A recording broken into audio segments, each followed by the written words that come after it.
Hello साथीहरू, के छ खबर? सन्चै हुनुहुन्छ होला? अलि दिन भयो मैले चाहिँ भिडियोहरू नहालेको है। अनि बिर्सिनु भयो त छैन होला नि होइन मलाई।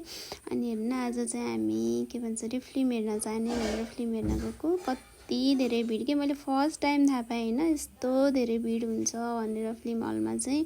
तर हामी लोकल नै गएको थियौँ होइन, त्यस्तो भिआइपी नि गएनौँ। तर यति धेरै भिड हुँदो रहेछ भन्ने कुरा चाहिँ मैले फर्स्ट टाइम थाहा पाएको होइन। म अहिलेसम्म फिल्म हेर्न जाँदा चाहिँ यस्तो भिड चाहिँ कहीँ पनि थाहा पाएको थिइनँ। अनि हेर्नु न है, यहाँ चाहिँ यति धेरै भिड थियो।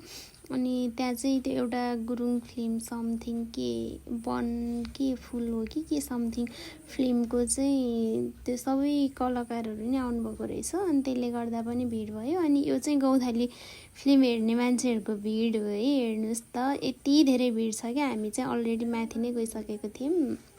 अनि त्यही भएर माथिबाट भिडियो बनाएको। यति बेला चाहिँ कम नै हुनुहुन्थ्यो। अझ एकछिनपछि अझै हो क्या, मैले सबै भिडियो बनाएको छु। अनि म चाहिँ के भन्छु भने यसरी भिडभाडमा जाँदा आफ्नो शरीरको ख्याल गर्नु होला। त्योभन्दा नि कतिजना मान्छेहरू आफ्नो सानो बच्चाहरू लिएर हिँड्नुभएको थियो होइन। त्यस्तो भिडमा पनि के, त्यस्तो सानो बच्चा त्यो फिल्म हेर्नकै लागि लानुभएको नि त। तर पनि समय भएर के आफूहरू होइन लाइनमा आनन्दले गयो नि त, पाइन्छ नि त। एटलिस्ट टिकट काटेर गएको हो नि त सबैजना होइन। फिल्म हल त्यस्तै प्याक त हुँदैन नि त। कमसेकम टिकट काटेर गइसकेपछि त बस्ने ठाउँ त अवश्य नै हुन्छ नि त।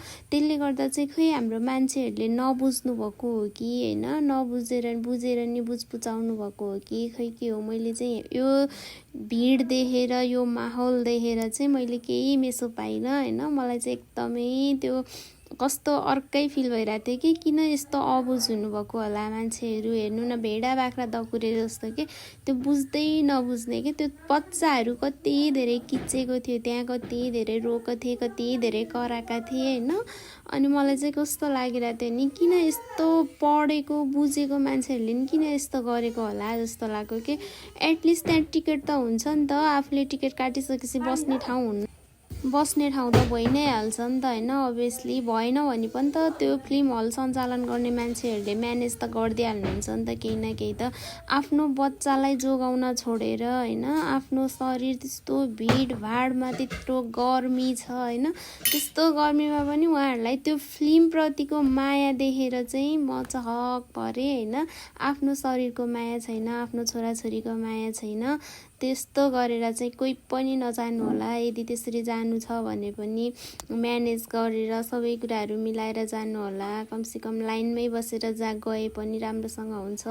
अनि म चाहिँ यो फिल्म हलको मान्छेहरूलाई चाहिँ के भन्छु भने नि, यसरी भिड भइसक्ने भएपछि हजुरहरूले पनि मिलाइदिनु होला, म्यानेज गरिदिनु होला, विचार गरिदिनु होला भन्छु। हेर्नु है, फिल्म चाहिँ एकदमै राम्रो छ। हामीले चाहिँ गएर हेरिसक्यौँ, हजुरहरू पनि गएर हेर्नु। मैले चाहिँ थाम्नै सकिनँ होइन, एकदमै गाह्रो भयो। म चाहिँ बेसरी नै रोएँ।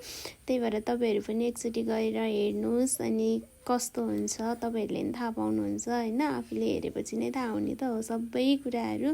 अनि यो फिल्म हेरेर चाहिँ मलाई के लाग्यो भने साँच्चीकै हामी छोरी मान्छेको घर चाहिँ कहीँ पनि हुँदैन कि हो जस्तो फिल मलाई चाहिँ भएको थियो कि। किन भन्नु न, के भन्छ अरे, अब बुढाको घर त बुढाकै भइहाल्यो होइन। अनि त्यहाँ अब सासू ससुरा सबैजना हुनुहुन्छ। अनि त्यसपछि बाउआमाको घर दाजुभाइको भइहाल्यो। अनि हाम्रो घर चाहिँ कहाँ हुन्छ त, हेर्नुहोस् त। यो कुराले चाहिँ मलाई एकदमै धेरै पेट पोल्यो है। अनि एकदमै रोएँ पनि। आजलाई यति, बाई बाई गाइज।